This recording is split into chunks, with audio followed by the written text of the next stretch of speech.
Welcome everyone to the League of Cinephiles. I'm your host Alex Helmer, bringing you more simulated competition. Today we have a 7-person Elimination CINEMAWARS matchup. This edition is going to be the Oscars edition due to the recent 2021 Oscars, so this should be fun. Now, you all know the rules. Every round there will be a cinema-related prompt that all of our competitors will have to answer. And then at the end of the round, one person will be eliminated by the rest of the people left in the competition by virtue of votes. The person with the most votes will obviously get eliminated. Now, let me get you to our current champion. He is the leader of the hunt. He is the reigning, defending, undisputed 2-time CINEMAWARS champion of the world. MovieFestUk. What's up? What's up? What's up? What's up? What's up? Oh, take the camera. No, MovieFest fairly won his CINEMAWARS Overrated Edition matchup, beating Agnolo in the final round. When we look at the scoreboard here, Agnolo is obviously going to be at the top. Meanwhile, Tyler needs these points to get back in the top 5. He hasn't gotten a good amount of points in some time. Gull also needs this to get back in the race. Same with Lucky Boy and Nikita, who's just started. And then MovieFest, if he wins this match, will be second place in the League of Cinephiles behind Agnolo, and I will also be second place if I win. If you haven't already, please like the video, subscribe, hit that bell icon, and on all our latest simulated competition. Let's get started on our first prompt here. So, which acting performance from 2020 to 2021 got snubbed? I won't go first because every time I go first, I get voted out. So I think a few people are going to say the same answer. Yeah, I think there's one answer for this, right? One for me. Yeah. I'll go first then. I'll go first. Okay. Delroy Lindo. Oh, no. All right, I got another one. How he did not get a flipping, like, I don't think the film was great. I wasn't a fan of The Five Bloods. It was mediocre. I think Spike Lee overdone it quite a lot. Do you know what I mean? With his typical shit. But Delroy Lindo, man, fuck me. That performance, when I was watching that film, Jesus Christ, it ate my heart out. I was sitting there and oh my God, like his eyes, like just everything, how he embodied that character. And you could tell as well how much it meant to him. I'm also going to go with Delroy Lindo here. I wanted to focus on the eye specifically because facial acting is something that's so kind of underappreciated within the film community, specifically when we're talking about good acting performances. And Delroy Lindo, just his face, like it gives me, I'm like getting chills thinking about it. Just him looking at the camera, like it felt so personable and his character felt so real. Sure. Everybody's mixed on the Five Bloods, but I think everyone loves Delroy Lindo's performance. That's by far everyone's favorite aspect of the film. I'm actually going to go ahead and choose Elizabeth Moss in The Invisible Man. Invisible Man is a movie I had no expectations for it, really. It looked kind of cheesy, and then it blew me away. Basically, everything I love about horror and thriller is in that film, and whenever you see reviews about Invisible Man, they talked about Elizabeth Moss. You know, we're used to seeing these kind of performances getting snubbed. Toni Collette in Hereditary, Lupita Nyong'o in Us, but it doesn't make it any worse that she got snubbed. The fact is, she plays this woman who's very much, even though the movie's fantastical, it's a grounded character because it's a real issue, domestic abuse, sexual violence, stuff like that, which she brings very much to the screen. And her acting brings a character who is traumatized and clearly paranoid, and that is carried so well with every shot. And you totally understand, even though you're angry, you understand why people aren't believing her because it's a ridiculous story, but she sells that how terrified she is so well. And she also, in that last scene, if you remember, her character does acting. She has to do acting within the acting. For me, it's got to be Mads, I guess, Mads Mikkelsen for another round. Because it's such a deep movie. It's about such an important issue such as alcoholism, and the way they go from being so like chilly about it, having fun, and then going to these deep, serious topics, how it's heavy, you know, and the way Matt shows how his whole family first, you know, kind of broke and then gets back together, then it's broken again, and ultimately he loses his friend. And just he portrays all these emotions in such a nice way. Yeah, I could go. I mean, I have the same answer. It was Mads Mikkelsen for me too. Yeah, like, I was going to pick Mads. I'm so glad I didn't. Yeah, I mean, he portrays all of the emotions, like from beginning to end of that film. He's depressed, he's happy, he's excited. You see him reinvigorated, then like slinks down lower. I'm like, he touches on the whole spectrum of all of it. I also picked Mads. And I think it's like when you guys were talking about Delroy Lindo and talking about acting with your eyes. There's no one else in the world that can act with your eyes like Mads. And I think it's Mads that also brings that, like being able to do the more light side of it and the more heavy stuff, and like even the dance, the dance bit that we all talking about. 95% of the times, that dance thing would just feel off. It would just feel ridiculous. It would just feel out of place. But the way he did it, the way he brought that energy, that he brought everything, like the pain, is just like incredible. You guys have all hit the points with Delroy Lindo and Mads Mikkelsen, and I was gonna say those two, but what's already been said has already been said. So for me, I'm gonna go with Frank Langella in The Trial of the Chicago 7. Like this guy, I think, in my opinion, Frank Langella goes full on J.K. Simmons in Whiplash with this role. I think I've never heard that comparison before. It's really good. No, because like seriously, if you think about it, like, but yeah, it's like it's just one of those roles where, like, you know, he's so hateful in it, and like you have no, like, you can't help but just hate him. It's like, oh my gosh, this guy is so evil. I hate this guy so much, but yet Frank Langella does such an amazing job just making him come off as so hateful. Yeah, I have to agree. When that movie finished, I didn't saw the actor. I saw that guy that I hated. And I just wanted to be run over by a truck. So fucking much. I literally got like 15 minutes into it, and I was like, ugh. My only thing with Invisible Woman is Invisible Man.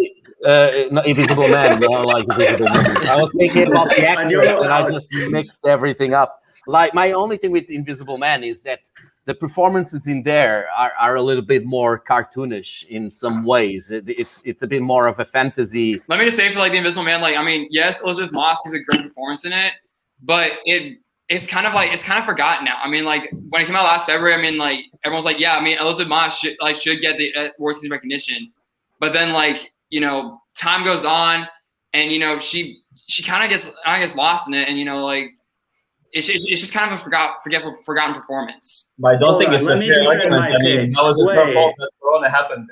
Yeah.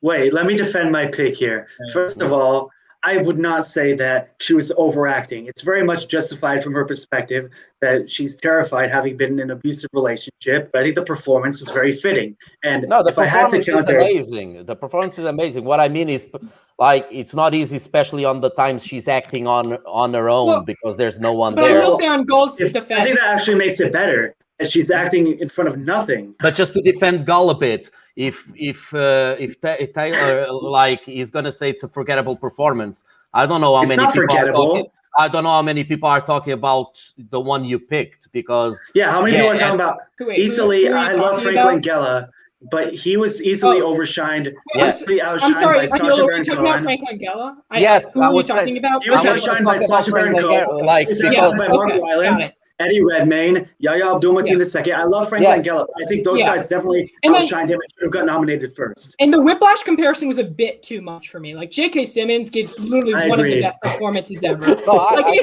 kind of get the comparison. That's The a only bit thing much. is, if he says that like Gull's pick is forgettable, I think is also, because there's not a lot of people talking about that performance anymore. So that's gonna do it. Yeah, All the right, lesson learned: choose your words carefully, people. J.K. Simmons in this J.K. house. Simmons from Whiplash will come after you. Let's go to Lucky Boy. I honestly, this is really hard, but I went with Tyler, just not even like a great reason, because his reasons were all really solid, but I really did like Elizabeth Moss's performance in Invisible Man. I thought it was great. I'm also gonna go with Tyler. Really, as just exactly what Lucky Boy said, and that Elizabeth Moss is also one of my favorite actors. As I said, one of my top 3 right now. I would say. I'm gonna stand by vote for myself. I mean, What? Oh, that sucks. That makes my vote a lot more painful. But yeah, I voted for Tyler. Oh fuck no! Oh, I'm so sorry. Oh, Jesus Christ! I'm so sorry. Wait, this is funny. I actually put Nikita, but y'all all did wonderful. What the fuck, Okay. So I picked Alex. No, I'm joking. I'm joking. Okay, thank God. I'm joking. I'm gonna explain mine. So I picked Gull, and my only reason was if I had to go to the best actresses and pick one to take out, I don't think I could. Tyler, any last words? I have nothing. Tyler, you did great.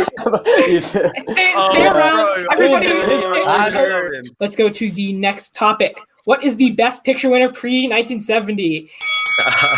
Ergo, my favorite category. Man. I can start. Poster behind you, man. The poster behind you. I knew it. I knew it. I mean, it's. I went through all these movies today. I'm like, man, this is like no equals to Lawrence of Arabia in the pre-70s time, and even by today's standards, it's a magnum opus, as they say. It's an epic film. You know, so much happens.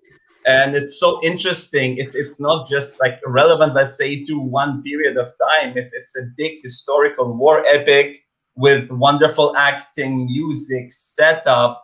I mean, the story itself, it's not stagnant. I also went with Lawrence of Arabia and Peter O'Toole's transformation in this film as someone who first wants to educate the area, like the Arabian Peninsula, wherever he is, and then his transition from that to actually becoming what he wanted to educate in the first place is so powerful. And just his face, like we were talking about Delroy Lindo's face acting, Peter O'Toole's face acting, and his like blue eyes, like that moment where he was like where they start killing, like where they all like ride on their horses and like massacre the entire troop, the troops in that one scene. It's amazing. And the film won 7, like the film, like all around, every part of it is good. Like it's won 7 Oscars: picture, director, cinematography, production design, sound, music. All of those elements are just you can't help but say, yeah, it deserved it. And you don't say that about a lot of films where they deserve every Oscar they win. I went with Casablanca. It's easily one of the best movies ever made, not just from black and white or pre-1970. It's one of the best picture winners of all time. And look, as much as I love Lawrence of Arabia, I feel like it didn't need to be like they could have cut down maybe a few scenes to not be 4 hours. Casablanca is tightly paced. It's 1 hour and 42 minutes, and every minute is used really interestingly. All the characters are memorable. It's quotable. Woody Allen, whose films Alex loves, made a movie called Play It Again, Sam. You dirty dog! Okay, you love his films. I see it. His films. I know, but you're trying to get my vote. You're trying to. Yeah, so he made a movie called Play It Again, Sam. Everyone remembers that scene and the song as time goes by, right? They remember Humphrey Bogart and Ingrid Bergman. They remember that final scene. Louis, I think this is the beginning of a beautiful friendship, that amazing final shot as they walk past the field. I chose the same film. Like it's just that iconic. Like that, even when that thing is it's still cool. Like it's still like when I watch that movie, it's kind of like when I watched, 2018's Cold War, like that black and white film.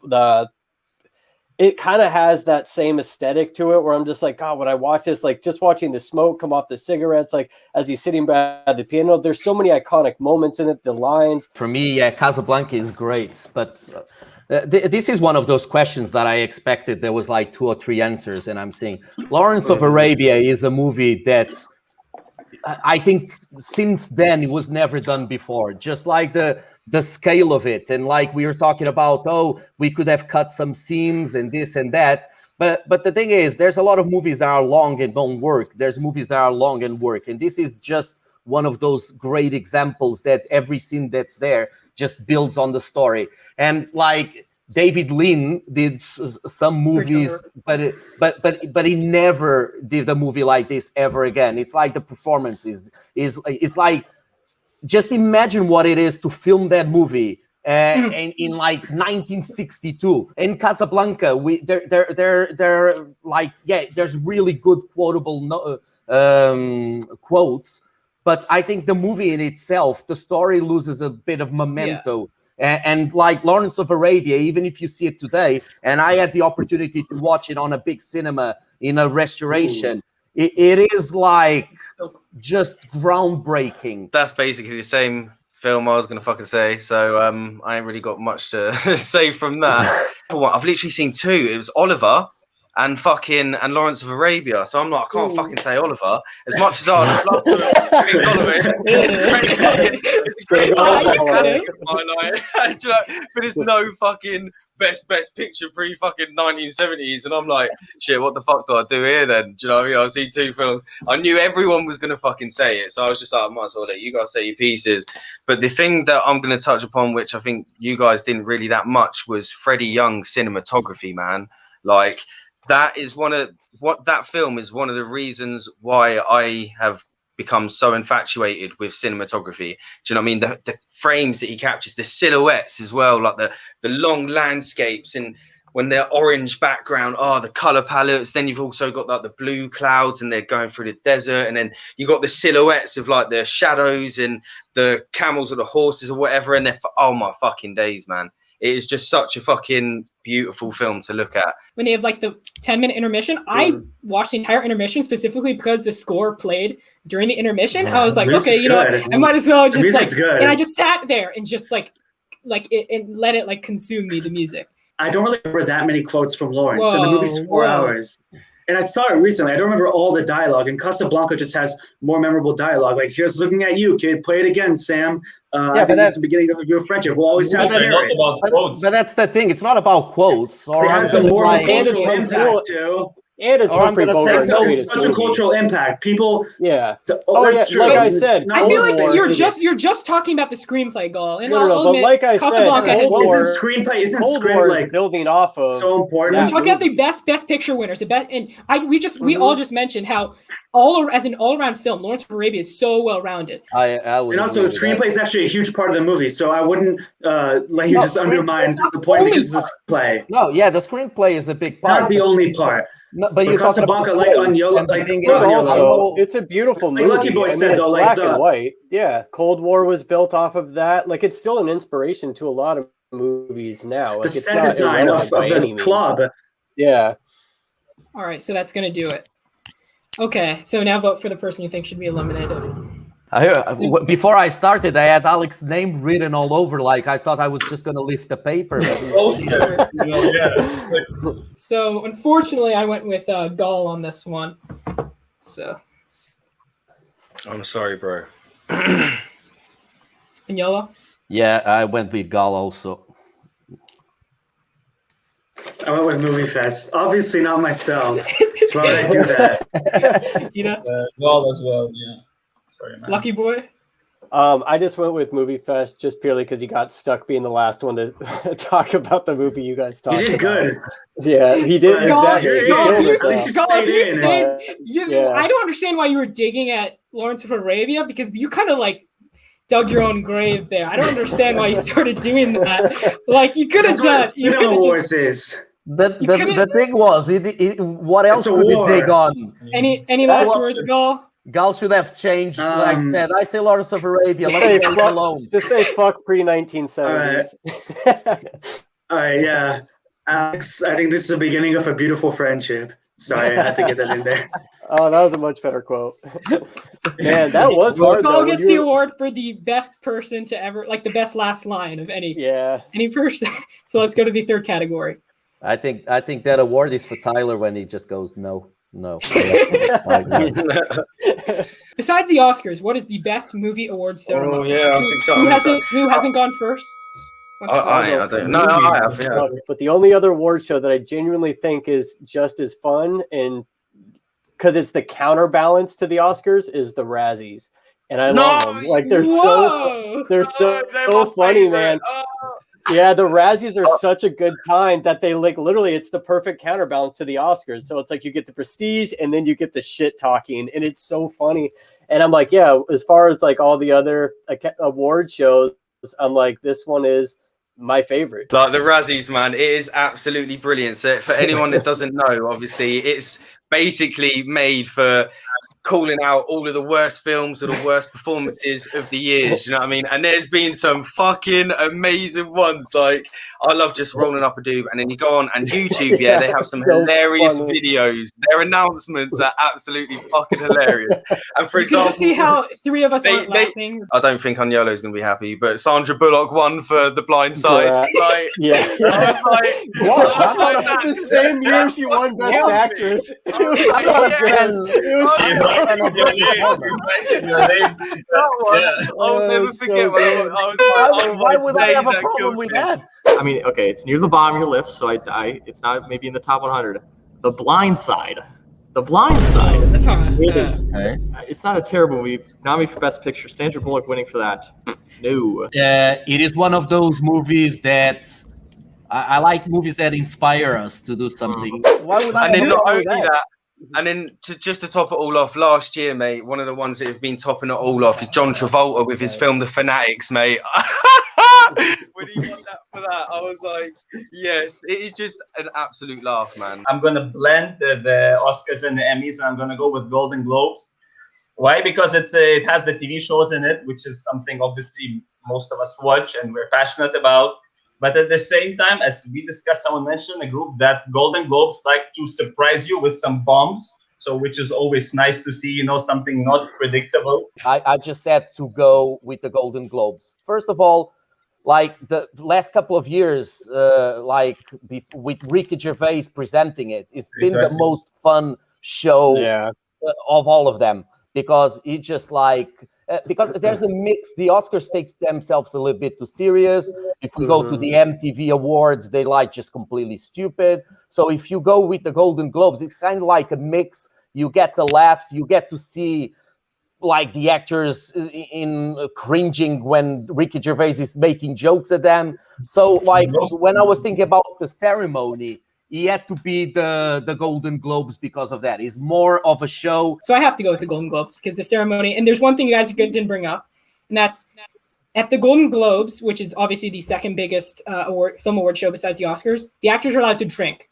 They're allowed to drink there, and so they're having the time of their lives. They're there, and the Oscars, they're all, like Agnolo said, they're very serious. They're all very focused on winning, and you have all you have all the tables where the actors are sitting together. Like for example, like The Irishman, you had like Robert De Niro, Martin Scorsese, etc., sitting next to each other. The Razzies thing again. It's not a ceremony per se. Like I look whenever the Razzies happen, I always look up the winners after I see. I'm not gonna lie. Look, yeah. Oh, sorry, can I finish MovieFest? Sorry. Sorry. Like whenever the Razzies happen, I don't really care about seeing them. I only care about like who wins necessarily. So I always like look up the winners after the show, but I never like really watch the show because it's not really like a real awards show. That's the thing. Well, no, you should. That's the thing. It is classed. It is classed as a show, and it's classed as ceremony, and they get trophies. They get sent the trophies and everything. It's all legit. It is actually brilliant. And the thing is like if you actually watch the videos, I think you would generally want to watch them when they came out in the future. Do you know what I mean? That's the thing. They are made for fun, and the people that get it. This is why I respected Dwayne Johnson a lot for how he actually acted towards it, because he could have been a proper cunt about it, like, yo, I'm fucking famous as fuck, I'm one of the highest paid actors in the fucking world, man, you stepping on me, bro. But he was like, nah, he took it on a laugh. Do you know what I mean? And he was like, yeah, been more fun. And you know some of the celebrities show up to it too, which is even more fun, because they will go and accept the award. The thing is though, I was gonna say Golden Globes, but there's only with this question, there's only a few answers. No, but the thing is, I agree with you guys, that's fun. So exactly. So that's why I said this. I'm not gonna lie. I was gonna say Golden Globes. I agree. Well, I'm glad I said this. I'll stick with my guns. Okay, I agree with you guys that it is fun. But the thing here is, like, when we talk about the award ceremony, he has to have like a show. He has to have something like it does have a show. Like, no, it doesn't. I just searched up Razzies on my computer, and I can't like find any. No. But there's no actual like pictures of is there an actual crowd that they've got a website? They've got a website. Yeah, they've got a website. They've got an actual trophy. It's a raspberry. Listen, they've got a YouTube site. No, they got a YouTube channel. They put all their videos out on YouTube. I'm not being funny. Either way, my argument. We are on the YouTube channel right now. Sandra Bullock, John Travolta, all these people getting voted for Razzies. Come on, fuckers. It's about the argument. I mean, remember that. Golden Globes is the obvious choice. Like it's kind of just easy to pick that one because what else can you fucking pick apart from Golden Globes? I'm looking at the award ceremony right now. It looks like it's in like the back of a high school. It doesn't even look like it's somewhere like what else? It's like an eyesore. It's such a limited question. But okay, so exactly that. So the fact that it's like shot maybe behind the back of a high school in like a low, but I'm like everybody still knows who wins these awards. Like they get spread by word of mouth. Like everybody based on still likes them. Do you complain about independent movies that have been shot in backgrounds like Florida Project? This is not a movie. That's a false equivalency. You can't do that. Yeah, it's about a movie and money. No. In the end of the day, they're talked about because it's like the the questions that hilarious. are like the Yeah, but they're doing overrated something. and They're stuff. doing something. They're doing something brave and fun and rare, like for the film lovers and for the fans. but Like It's they're a doing counterbalance to the Look, Oscars. it's great. If there was, Yeah. if the question was, what's the most unique festival or award? Yeah, fine. But Yeah, the thing I'm is, sorry, yeah, but what am I going to do? Sit here and be like, oh yeah, so I'm just going to choose yet again, go last the Golden and choose like Globes, Lawrence of Arabia and be like Golden Yeah. Globes. That was my first option, but I'm not going to be like, yeah, sorry guys, yeah, just going to go Golden Globes. It's good. Yeah, what Agnolo said, what Alex sometimes said, if that's the what answer. Nikita said. Yeah, it's great. Sometimes if that's the end, anyway, you Great went argument, second. mate. Great You argument. went, You're you went out. after Lucky Boy. You went after Lucky Boy and picked on him. Like, come on. Like, All right, you and I'll say the same thing as him. Let's I let him lead didn't us. say the same thing as him. I went into a massive debate. I said about Sandra Bullock, John Travolta. I said about the awards that actually get done. I told you about the actual show. I went into detail about that You shit. didn't know you Yeah. didn't because I still had to look it up and find actual I details. told you it's about on it. You couldn't have YouTube. gone It's in not that much It detail. is on YouTube. There's an I fucking award. told The you Like, fact you that I scroll don't up even know them. where to find it says a lot. Lucky boy. got this shit from Steve Jobs. I went with Alex just purely because you're the last one to do the three. Oh yeah, no, I understand. I The understand. most obvious answer. I went with MovieFest. What? My argument was actually fucking sound. Oh, that's a joke. That's a joke. I'm fucking definitely sticking with Alex now, bro. Can't actually believe that. I'm sorry, but I had to go with MovieFest on this one. Sorry. What? And I had to go. My argument was better than fucking. Thank you. Oh, Thank no. you. Thank Sorry. you. That's the joke. I can take you off my list, MovieFest. That's the joke. Right. That is the Sorry. joke, mate. My Real argument was sorry. better than fucking Lucky Boys, and I'll get fucking whatever. Take me out. This is a very unique Final Four. Me and Lucky Boy making it far this time instead of getting eliminated. Yeah, first and second yeah. round. This is the next category. Overrated Best Picture winner. Okay, I'll go first. I wasn't first yet. So this is the famous overrated question. This is where all the discussions start. Because you cannot pick a shit movie and then say, oh, this is overrated. So I had to pick a movie that's actually good, but looking at everything, it's overrated. So my answer for this is Midnight Cowboy. And Midnight Cowboy, the question that I picked him as overrated is, first of all, in Letterboxd, he has a 4.0. Midnight Cowboy stands on number 24 of the highest rating movie of the 90-something that the Oscars have. And the thing is, when you watch that movie, I think it's one of those movies that really got elevated by a performance that we had of Dustin Hoffman and John Voight that really elevate the movie. When you watch it today, I still think the movie has a lot of flaws, and he has a lot of things that don't work. A lot of people, like even Scorsese, brings up sometimes this movie. And the thing is, I just think that the movie in itself, as a whole, it is a great movie, just not one of the best Oscar winners. I kind of I agree have on. yet to hear you say anything bad about that movie. I What? like. You said only good things. I wasn't hearing like the argument. No, of no, why it was- I said the movie today doesn't really work. I'm gonna agree that Midnight Cowboy is overrated, but I also think there are a lot more overrated Best Picture winners, including mine. Good thing Tyler's in here. It's West Side Story. So West Side Story is regarded as a classic. It's on AFI's top 100. It won 10 Oscars. I mean, this thing is. It hasn't, when you talk about hasn't aged well, this film hasn't aged well at all. When you talk about the rivalry between like the Puerto Rican kids and the white kids, and the fact that their rivalry is solely based on race, seems like something that's very 60s-esque and something that's not a very naive concept. And there are a lot, when you talk about like dancing and musical sequences for no reason, West Side Story is the king of that, because there are a lot of sequences that just happen for no reason whatsoever. And I will admit, when it comes to influence, I will give the film that. However, when you talk about the quality of it, I feel like it's way too long. The Romeo and Juliet narrative gets worn out after a while, and it's very obvious what they're doing in that area. So, I went with West Side Story. Do you know there's still racism today, don't you? Like, Yes, I know, but the idea, the way they presented it was so surface level. oh. Okay. I'll go next. It's the only Best Picture winner that I've ever sat in the movie, and I never walk out of movies, like, ever. I think I've done it 3 times my entire life, and I did it one time, and the movie ended up winning Best Picture that year, which blew my mind, and it was Chicago.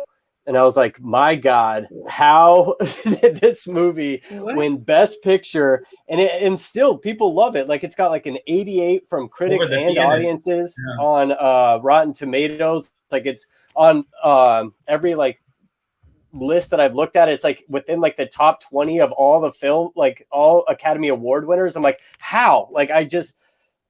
And to this list day, are you saying? Yeah, what are you talking about? What list are you talking about? Literally type in Best Picture Oscar winners ranked, and Chicago's. And you saw it's always within like the top. Dude, one of them I saw that was ranked above Lawrence of Arabia, and I was. I think it was I think it was like Esquires. I think it was Esquires. But anyway, so no matter what, fact is, people like this movie, and I genuinely don't understand. Like, I don't get the prestige that it really has. But for me, it has to be The Hurt Locker. Because I personally not a big fan of these movies where, you know, you show soldiers going to kill some people and then they feel sad about that thing, you know. And I think the premise of the movie is very limited. It's just, I mean, it's so forgettable. I mean, I watched the movie after a year, I cannot remember what happened. And I actually do live in the Middle East for the past 15 years. So I mean, I'm not saying I live in a minefield, of course. But I'm friends with people who were in Iraq when they were evacuated and in Syria when it was war going on. And they say, you know, things happen a lot differently than what American movies show. You know, I'm not trying to stab or something on anything, but I do think it's probably the most overrated Best Picture winner. Lucky boy, I'm not sure Chicago's overrated here. I don't think it's overrated. By who? I mean, by you or by us? By specifically, it hasn't aged well. Audiences don't like Chicago. I mean, it has a 7.3 on IMDb. Read any review that's recently been posted. People love this movie. I don't understand it. I feel like when you talk all think the same way. But when you talk about like forgettable Best Picture winners, like, does anybody actually talk about Chicago anymore? I don't feel like does anyone talk about West Side Story anymore. Most people don't talk about there's a remake coming. I don't see Chicago as being highly rated at all. I don't think there's a discussion if West Side Story is like a famous movie and everyone sees it as like one of the best. My problem with it overrated.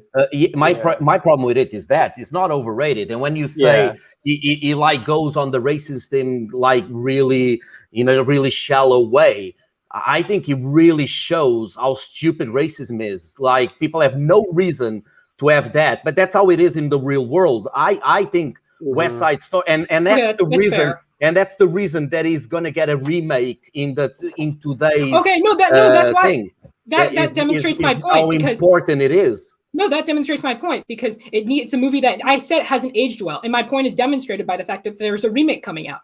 No, but the remakes, look, so you don't think it should have won Best Picture? Like, Mortal Kombat got a remake. No, I mean, Mortal Kombat got a remake. It's not because it's important. Like in that year, I mean, there weren't a lot I would have taken The Hustler with Paul Newman over that film. Yeah, you would, like Paul Newman. He was nominated for it all. Like, Jesus Christ. But I also feel like, again, like when you look at films that explore racism, I'm not sure West Side Story is on top of that list. I'm not sure people, when they want to learn about racism, specifically against the Latino community, they're like, oh, you know, let's watch West Side Story. I disagree, because like this is the defense that I do with a lot of movies. They found a way that's kind of fun, that's kind of distracts people, but they still talk about the racism. And I think that's the most important. And I respect that, but again, there's a lot of people that go and see West Side Story, don't really think about the racism, but after watching the movie, they start thinking, God, that was stupid, wasn't it? They're like fighting for no reason. And West Side Story, I just think you picked one of the best movies. That's, you know, you gotta give me. I picked one.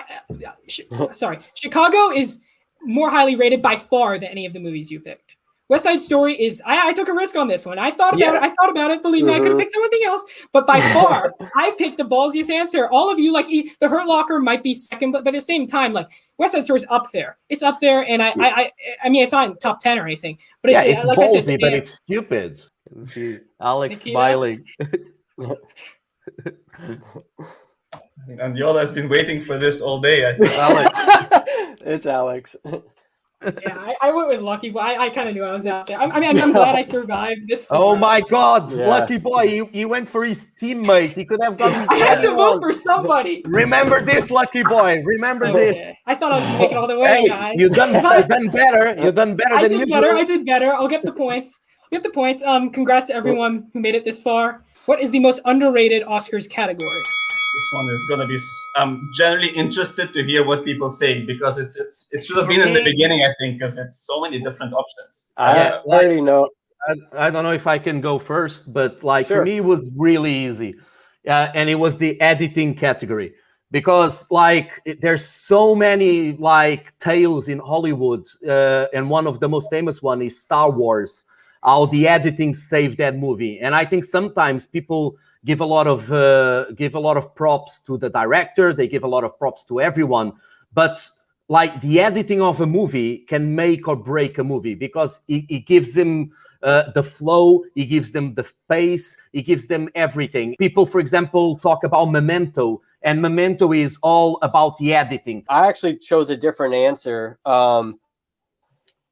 I chose the live action short films, and purely because I don't think people see these movies.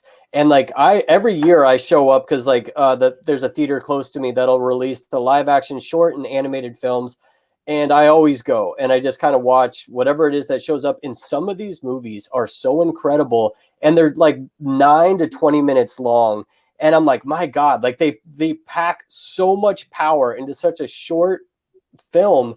And I don't even know most people, like most cinephiles who see a lot of these movies, like, and it's kind of crazy. Then for the editing, I have to agree with Agnolo that, I mean, 1917, for example, and movies like that, the Children of Men, these like the Cuarón movies, that flow and then they connect into each other is just magic.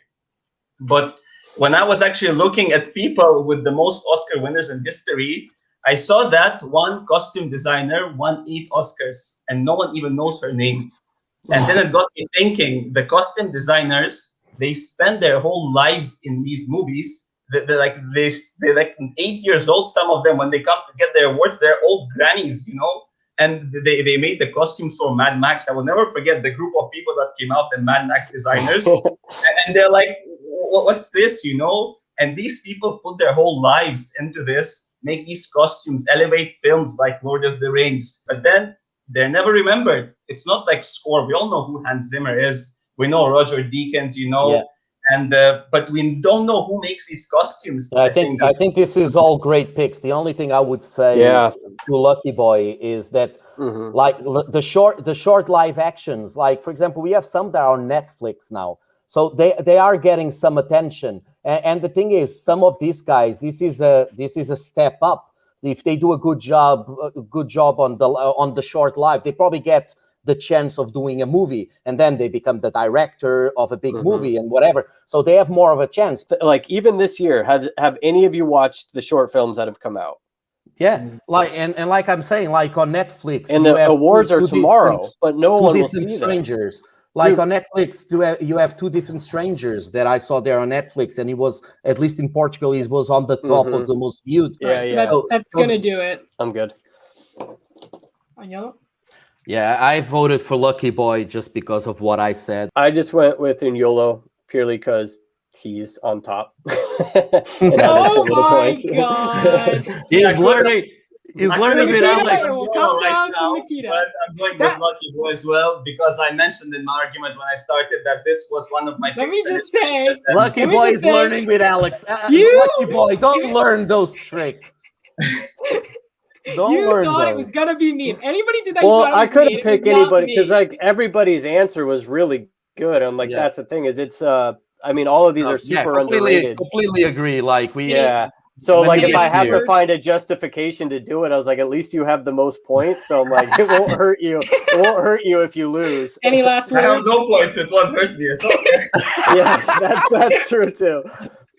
No, but honestly, I mean, All right, so we have a very unexpected finale, to say the least. Nikita, in his first match ever, is going to go It's not for me, one-on-one. Nikita. I knew you could do it. It's not for me. It's Alex saying that.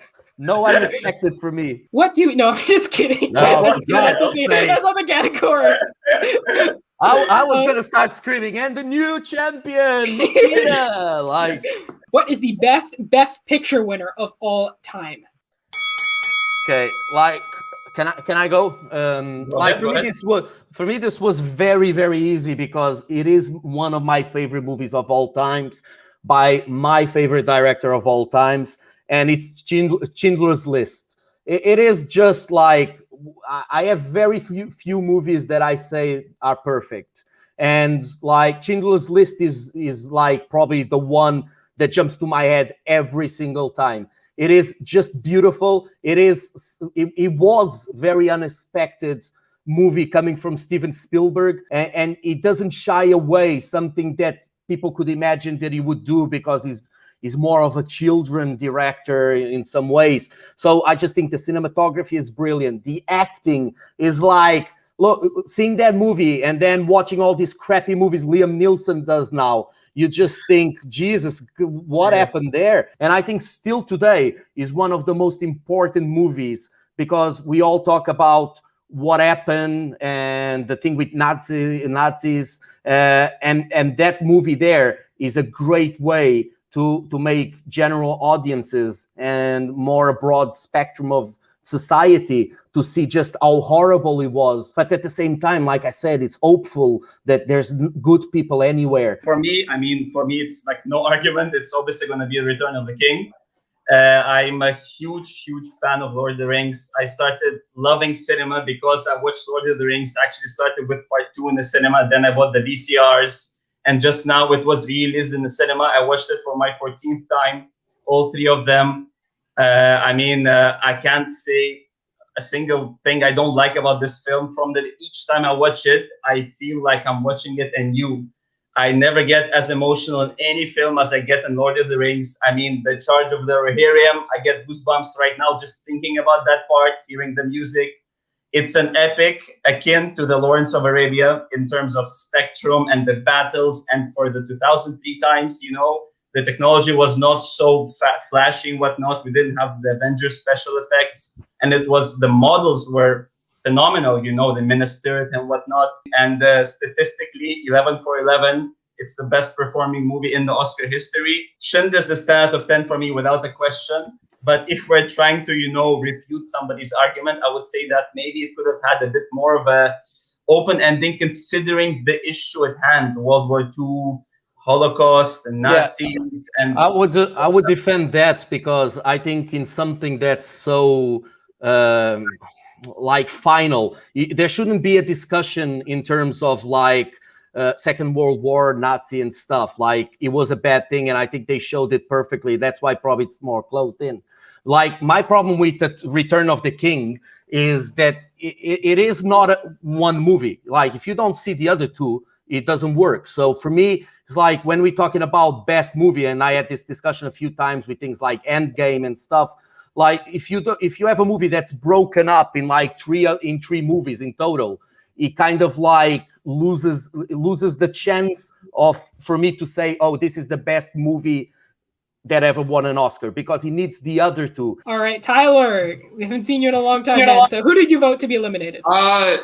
So I voted for Nikita for this one. No surprise. Let me just say though that both your arguments are very valid, but I think Schindler's List is a movie that is important to watch. Nothing's been convincing to me about Lord of the Rings trilogy up until now. These are both wonderful movies, 2 of the best movies I've seen in my life.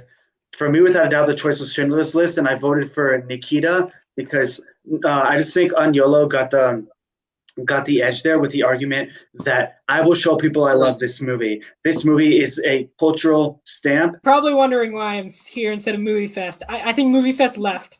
So I will be the deciding vote, of course. Well, actually, no, I won't be the deciding vote. It depends what Lucky Boy does. This is hard because I can't give Agnolo points here because it would really screw me over. So what should I do? The moral thing to do or the competitive thing to do? I don't. You I went with after Nikita on this. And your winner and new CINEMAWARS champion of the world for the third time, Agnolo. So, we'll get to Lucky Boy's vote in a second. Doesn't really matter. But this is your third. This is your third win. This is your first. Well, I guess you won the Star Wars one, but this is your first time being champion in over a month. How does it feel? Yeah, it's always good. Like I said, I joke a lot about the competition, but in the end of the day, talking about the movies, that's what's fun. Of course, I want to win, and everyone knows I'm like a competitive guy, but it's just so much fun and hearing the reasons, because sometimes you see the answer that they say and you think, what the hell are you thinking about? And then they kind of explain, and sometimes they even convinced me. So it's just loads of fun, and I'm happy to win again and get more points between me and Alex. Now I definitely have to do better in trivia. Now, Nikita, you just came up short in this one. You're second place. Yeah. I mean, really, I think it was the last one was kind of a massacre, but you did get to the final round. Is there anything you want to say? I mean, look, it was super fun, guys, and they were interesting categories. I like the arguments. Who are you going to vote for, hypothetically, if you had to? Nikita, I gotta get some points. I'm going to remove Agnolo. No, just kidding. It was Nikita. But yeah, man, I mean, this was honestly probably one of the best CINEMAWARS we've had, because like all the answers, like everything was super. No one was easy to vote out. Like it was really hard. Except me. But, yeah, Tyler, remember I was the only one not voted for you. Even you voted for yourself. All right, so that is going to do it. Our next champion is going to be Agnolo. His third championship. MovieFest UK has been uncrowned again. So if you haven't already, please like the video, subscribe, hit that bell icon to get a photo on all our latest simulated competition. Thank you for watching. Ciao.